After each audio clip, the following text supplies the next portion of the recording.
Bonjour, dans cette vidéo, nous allons mettre en application des notions expliquées dans les cours intitulés amortissement.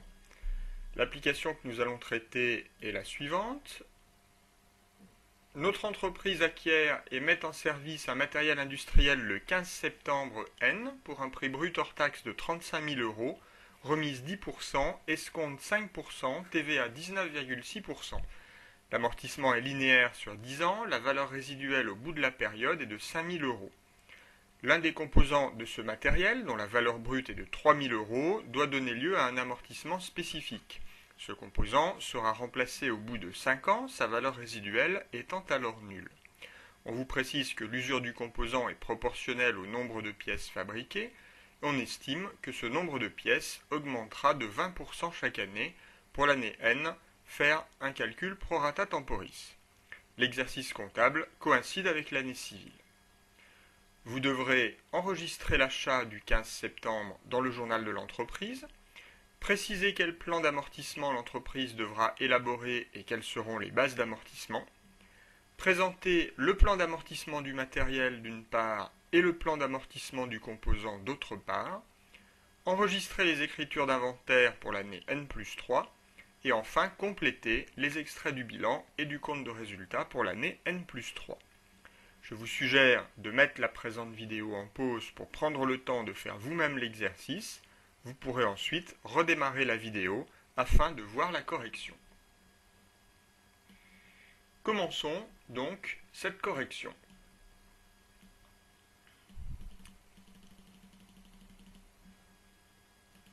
Dans la première question, nous devons enregistrer l'acquisition du matériel.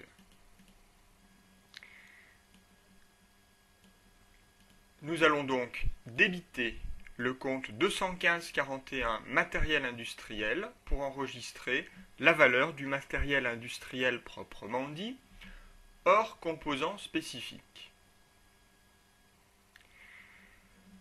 Cette valeur, 27 360 euros, s'obtient de la manière suivante. 35 000 euros qui correspond au prix brut du matériel, auquel on retranche la valeur du composant spécifique, et de ce montant, nous pouvons retrancher 10% de remise et 5% d'escompte.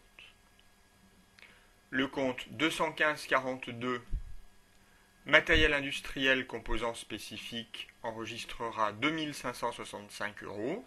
Il s'agit de la valeur brute du composant 3 000 euros, de laquelle on retranche également 10% de remise et 5% d'escompte. La TVA sur immobilisation se calcule sur les deux valeurs obtenues précédemment.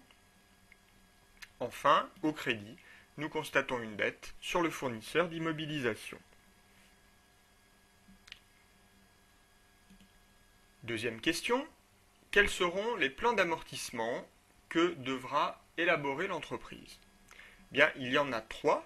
Un premier plan d'amortissement pour la machine hors composants spécifiques. La base d'amortissement sera égale au montant enregistré précédemment moins la valeur résiduelle, c'est-à-dire 5 000, ce qui nous donne une base d'amortissement de 22 360 euros, et cet amortissement sera fait en linéaire sur 10 ans. Un deuxième plan d'amortissement concernera le composant spécifique. La base d'amortissement sera le montant enregistré précédemment, puisque la valeur résiduelle est nulle. L'amortissement se fera sur 5 ans. Enfin, un troisième plan d'amortissement pour le nouveau composant spécifique qui sera acheté à l'issue des 5 ans et qui remplacera le premier, même base amortissable, même durée d'amortissement.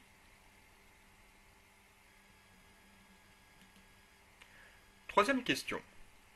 Nous devons réaliser le plan d'amortissement du matériel industriel.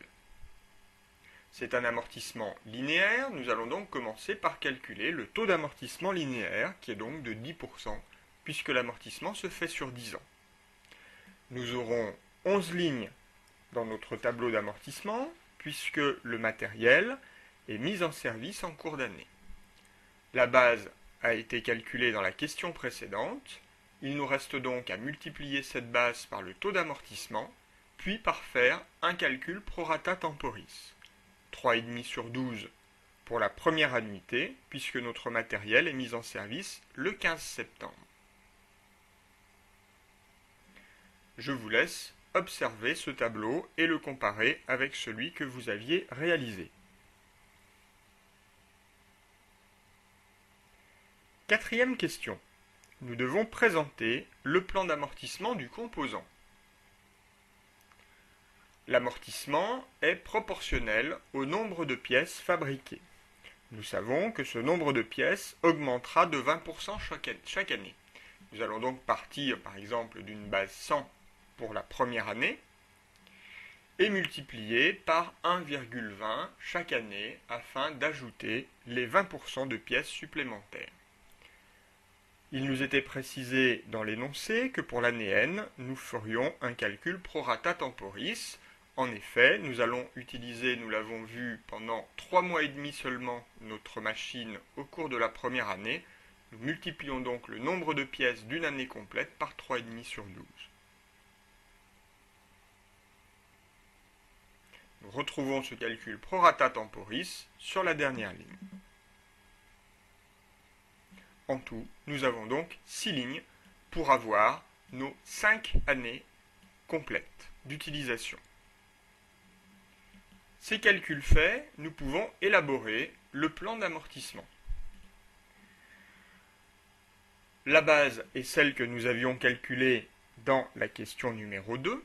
Nous multiplions cette base par le nombre de pièces fabriquées et nous le divisons par le nombre de pièces totales tel que nous l'avons calculé dans le petit tableau précédent. De la même manière, nous pouvons compléter les autres lignes. Je vous laisse donc observer ce tableau et le comparer avec celui que vous aviez préparé.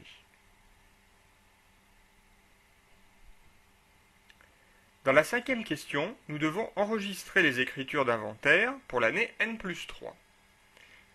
L'annuité que nous allons enregistrer est donc celle que nous avons calculée, 522 pour la pièce spécifique,